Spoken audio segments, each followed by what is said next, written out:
Audiolibros en 15 minutos. Suscríbete al canal y explora un nuevo libro cada día. En los Estados Unidos, la extracción de petróleo comenzó a fines del siglo XIX, cuando John D. Rockefeller la convirtió en una industria. Todo comenzó en una granja de Pensilvania en 1859. Dos hombres, Edwin Laurentine Drake y su asistente contratado, el tío Billy Smith, lograron perforar un agujero y clavar un tubo de hierro fundido de 69 pies y medio en el suelo. Lo que surgió se llamó petróleo de roca, y dio lugar a una industria que se ha convertido en una de las potencias más dominantes del mundo. Ese día, Drake y Smith sacaron unos 20 barriles de petróleo de la tierra. Si avanzamos rápidamente hasta 2019, se producen más de 90 millones de barriles todos los días. ¿Cómo hemos llegado desde allí hasta aquí? Bueno, el hombre que realmente convirtió la industria en la que conocemos hoy fue John D. Rockefeller, el fundador de Standard Oil y el tipo que escribió el libro sobre cómo operar un negocio petrolero de éxito despiadado. En sus primeros 20 años de actividad, Rockefeller presionó y compró a cualquier competidor que se cruzara en su camino. Para 1875, era dueño de todas las principales refinerías de petróleo de los Estados Unidos. Otros hombres también estaban creando monopolios, como los que Andrew Carnegie y Philip Armour crearon, respectivamente, en las industrias del acero y la carne. Sin embargo, ninguno resultó tan lucrativo como el petróleo. Rockefeller ganaba tanto dinero que pagar a los políticos que regulaban la industria no era más que otro gasto empresarial. Las estimaciones sugieren que, en su apogeo, Rockefeller valía el equivalente a $305.000 millones en 2006. En 1911, una histórica demanda antimonopolio llevó a la Corte Suprema a declarar a Rockefeller y su empresa culpables de crear un monopolio mediante prácticas comerciales desleales. Pero la sentencia solo logró dividir a Standard Oil en un grupo de empresas más pequeñas, todas ellas propiedad de Rockefeller.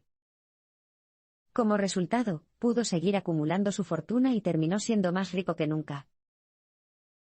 Rockefeller también dejó a la industria petrolera el legado de asegurarse de que ningún centavo quedara sin dinero. Llevaba un registro detallado de cada pieza del inventario que se compraba, y se aseguraba de que nada quedara en paradero desconocido o sin usar. Con el paso de los años, este enfoque en mantener los costos operativos lo más bajos posibles seguiría siendo el modus operandi de la industria petrolera. Cuando los suministros de petróleo de los Estados Unidos se agotaron a fines de la década de 1960, la industria energética recurrió al gas natural, que intentó extraer por medios bastante cuestionables. ¿Sabía que el gobierno de los Estados Unidos entregó bombas nucleares a las compañías petroleras en un esfuerzo por mantener el flujo de energía barata?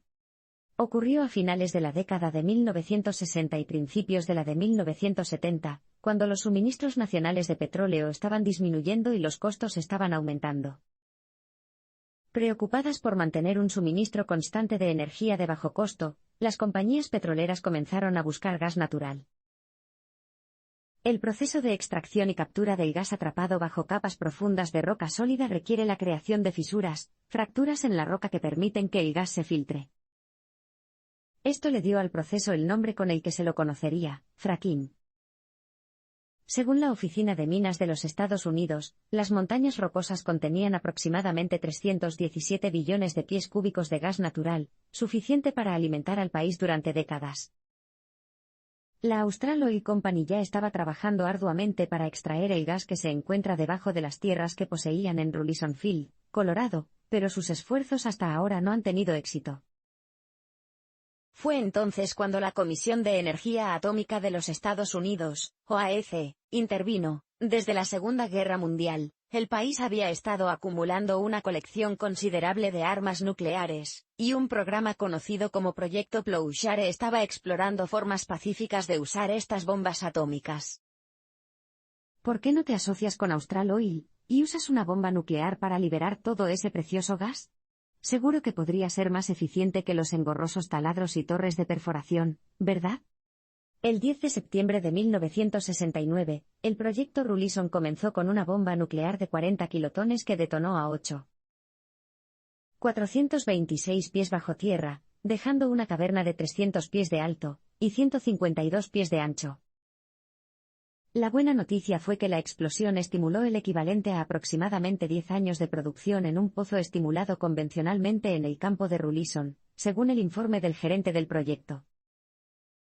Pero la mala noticia era que dejaba el gas ligeramente radiactivo, ya que contenía kriptón 85 y tritio, y no podían estar seguros de la cantidad exacta de tritio, ya que no tenían el dispositivo adecuado para medirlo.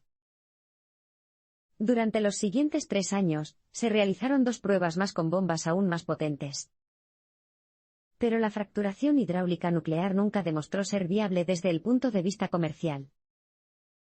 Las bombas estaban sucias, eran demasiado costosas y no se capturaba suficiente gas. De hecho, durante las décadas de 1970, 1980 y principios de 1990, nadie pudo encontrar un método comercialmente viable para obtener ese gas subterráneo profundo. Pero luego, a finales de la década de 1990, un hombre llamado George Mitchell finalmente rompió esa tuerca. El fracking pasó a ser económico a fines de la década de 1990, aunque ha habido problemas de salud. A finales de la década de 1990, la industria del petróleo y el gas había abandonado más o menos la fracturación hidráulica. Llegar a las formaciones de esquisto, esa roca sedimentaria profunda que protegía el gas natural, era bastante fácil. Pero fracturarlo y mantenerlo abierto para dejar salir suficiente gas estaba resultando difícil. En cambio, muchas compañías estadounidenses de petróleo y gas estaban centrando sus esfuerzos en garantizar los derechos petroleros extranjeros.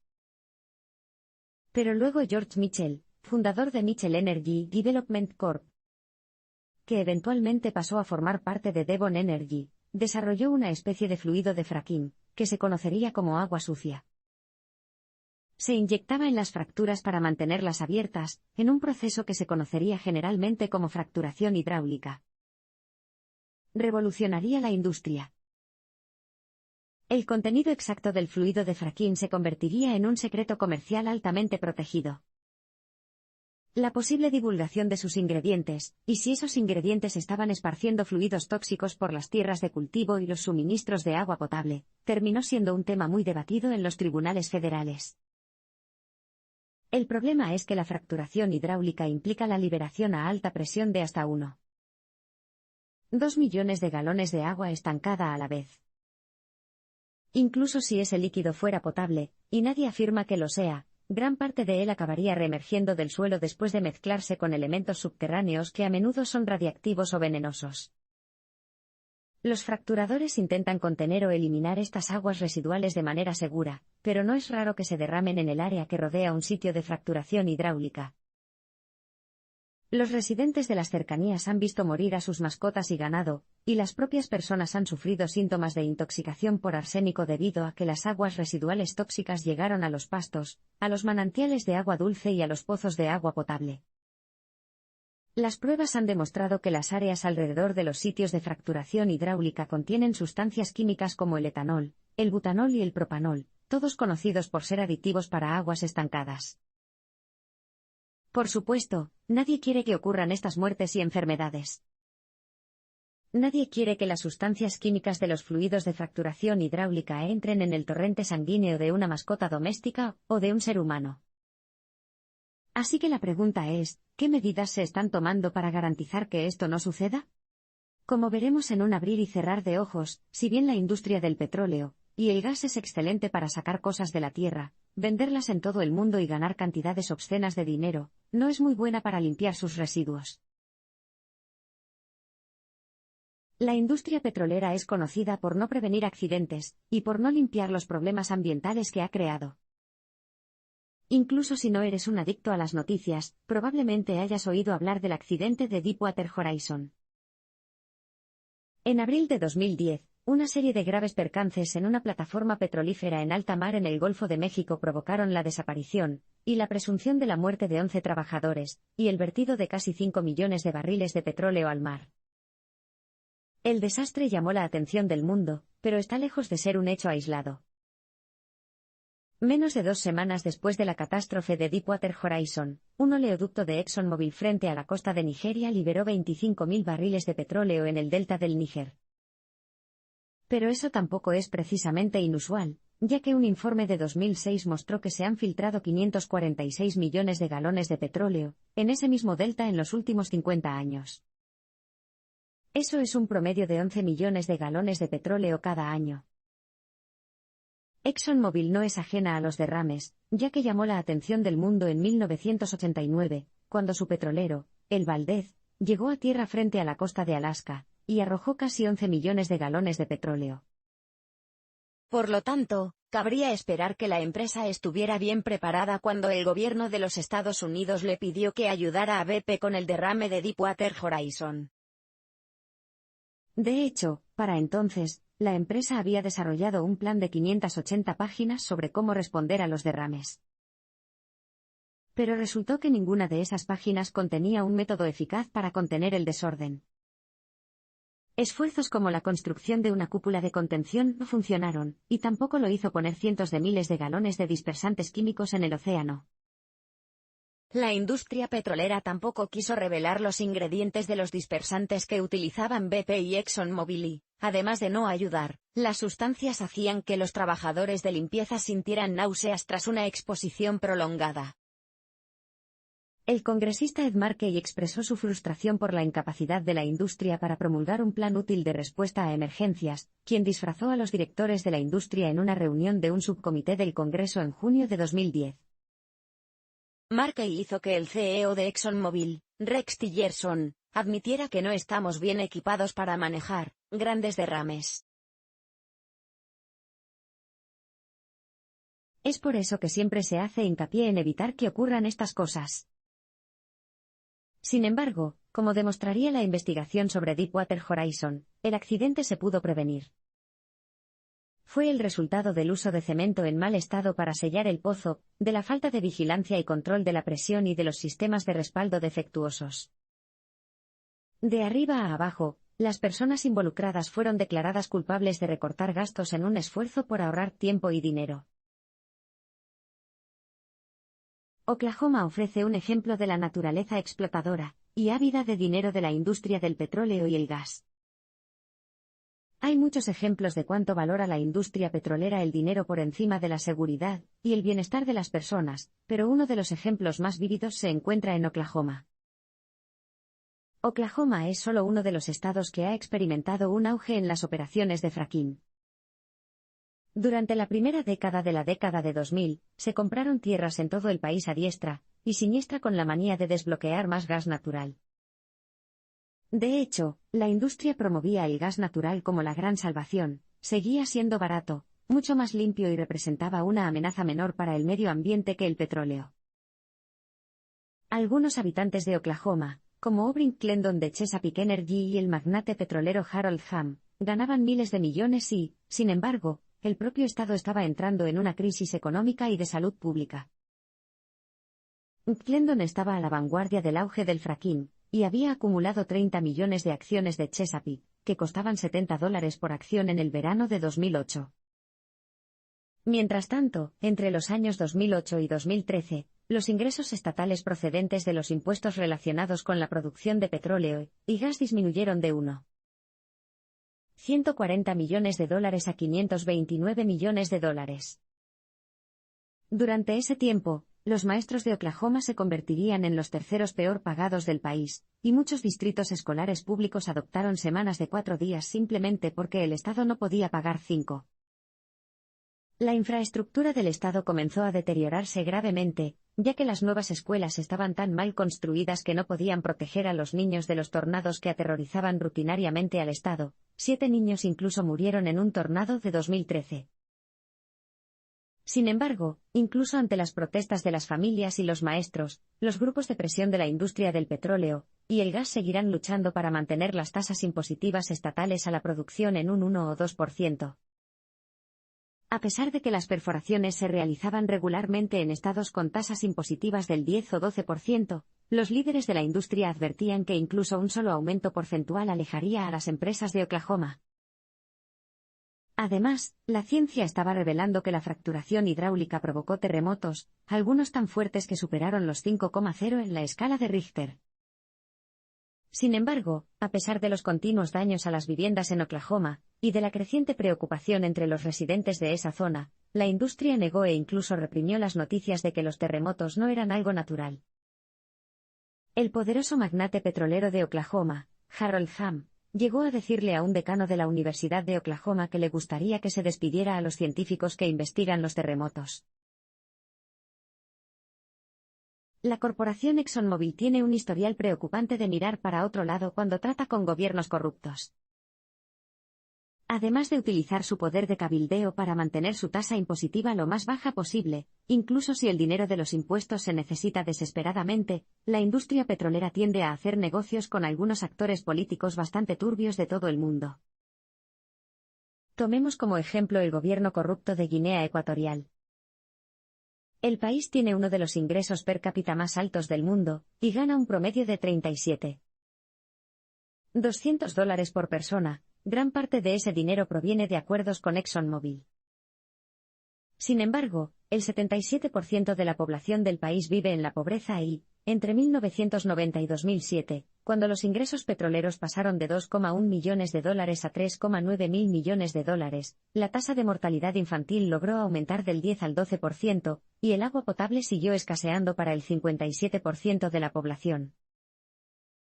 Si bien no parece que todo ese dinero del petróleo llegue al pueblo de Guinea Ecuatorial, sí que va a parar al presidente vitalicio del país, Teodoro Obiang Nguema Mbasogo, y a su extravagante y feliz hijo, Teodorin Nguema Obiang Mangue.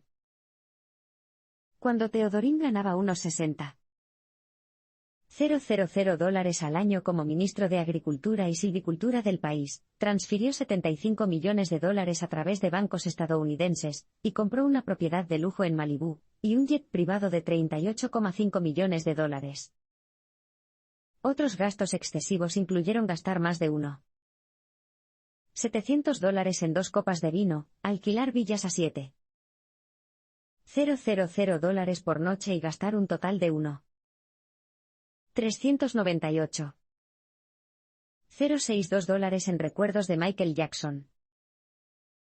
Se están realizando investigaciones sobre el gobierno del presidente Obiang, que ocupa el puesto número 8 en la lista de Forbes de los líderes mundiales más ricos.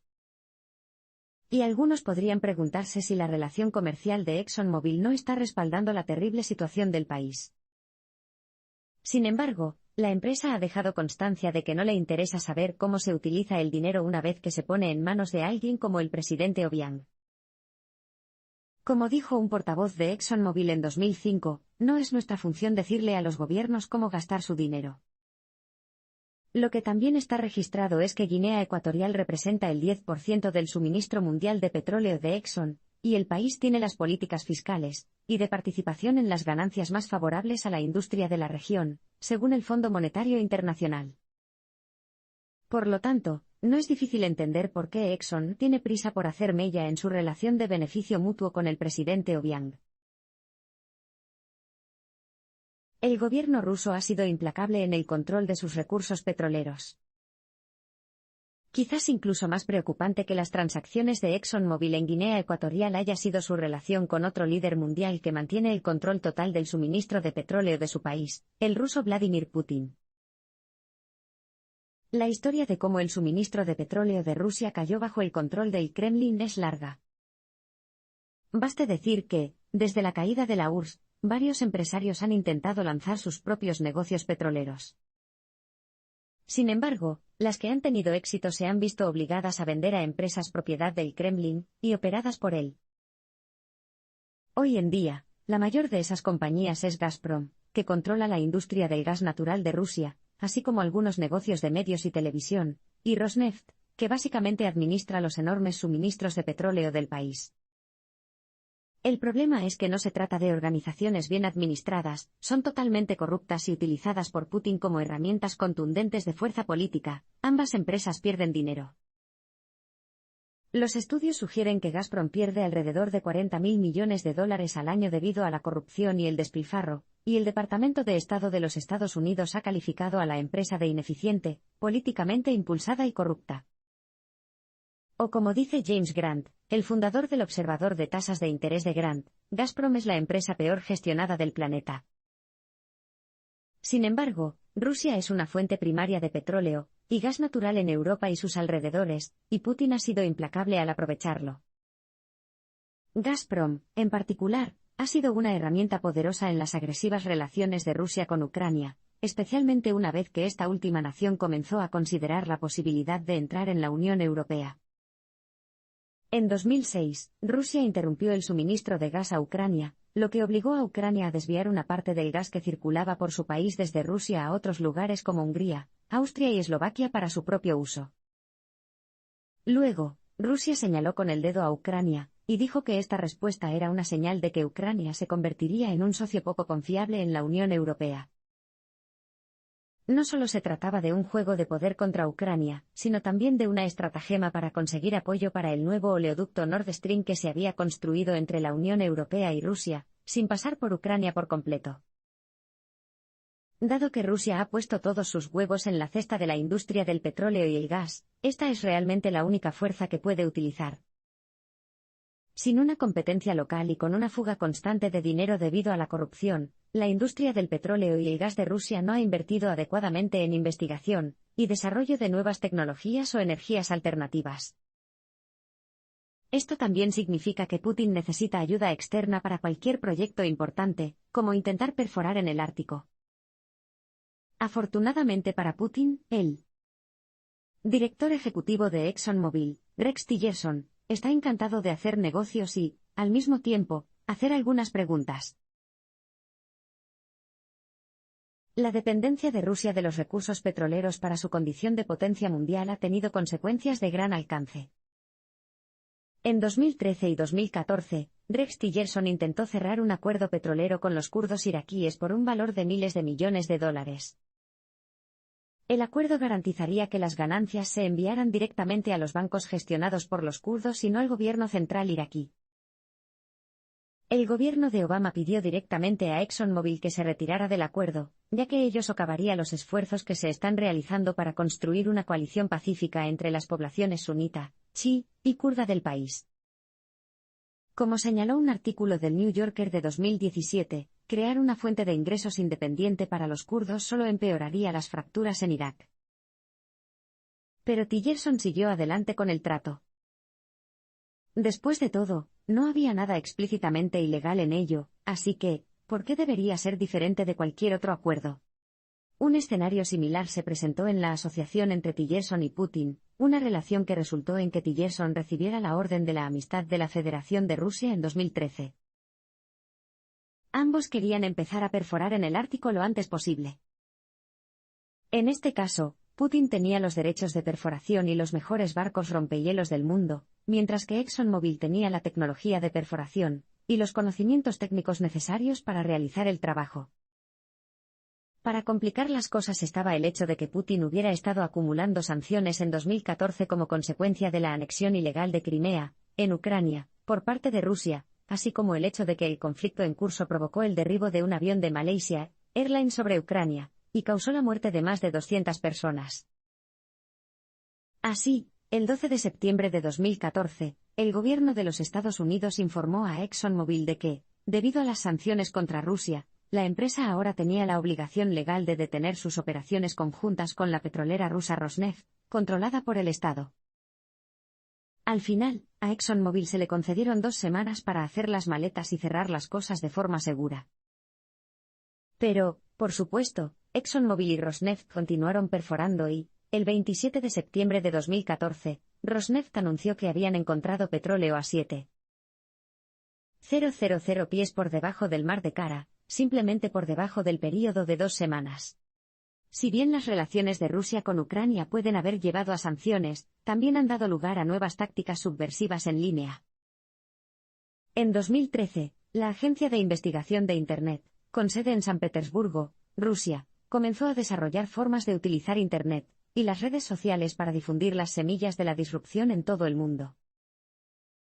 Los empleados trabajaban por turnos, las 24 horas del día, para crear cuentas falsas en las redes sociales como parte de campañas en línea, como apoyar a los separatistas prorrusos de Ucrania, y difundir mentiras sobre la parte pro del conflicto.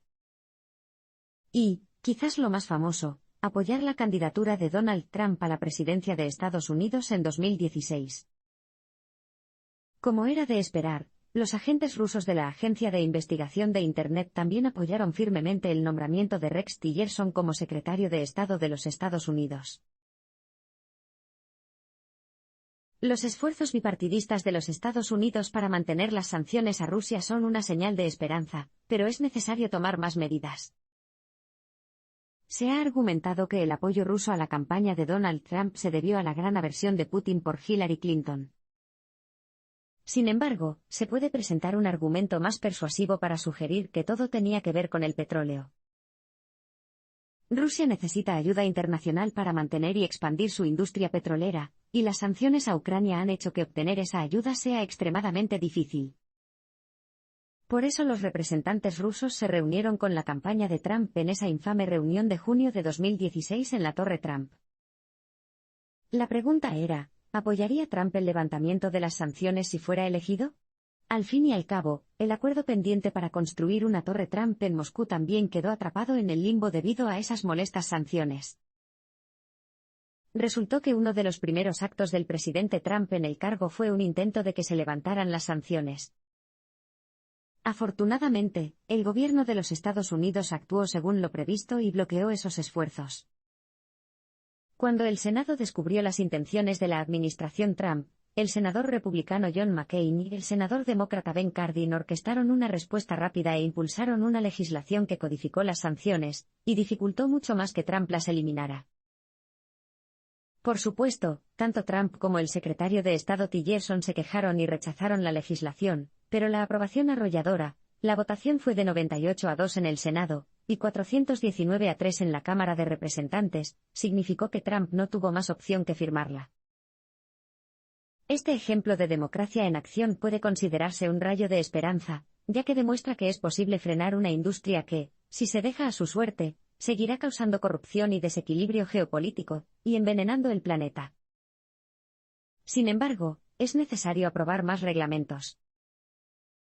Un buen ejemplo de una regulación de este tipo que casi se aprobó es la participación de los Estados Unidos en la Iniciativa para la Transparencia de las Industrias Extractivas, EITI, una iniciativa internacional destinada a hacer que la industria del petróleo y el gas rinda cuentas por el lugar de procedencia y destino de su dinero. La voluntad de los Estados Unidos de unirse a la iniciativa siguió a un preocupante informe bipartidista del Senado titulado La paradoja del petróleo y la pobreza, evaluación de los esfuerzos de los Estados Unidos y de la comunidad internacional para combatir la maldición de los recursos. Sin embargo, al principio de su presidencia, Trump retiró rápidamente a los Estados Unidos de la EITI, para consternación de quienes esperaban una mayor responsabilidad empresarial. Existe una gran cantidad de pruebas que muestran cómo la industria del petróleo y el gas desempeña un papel enorme en la destrucción geopolítica y ambiental. Es hora de que esta industria tan lucrativa comience a pagar por lo que ha hecho.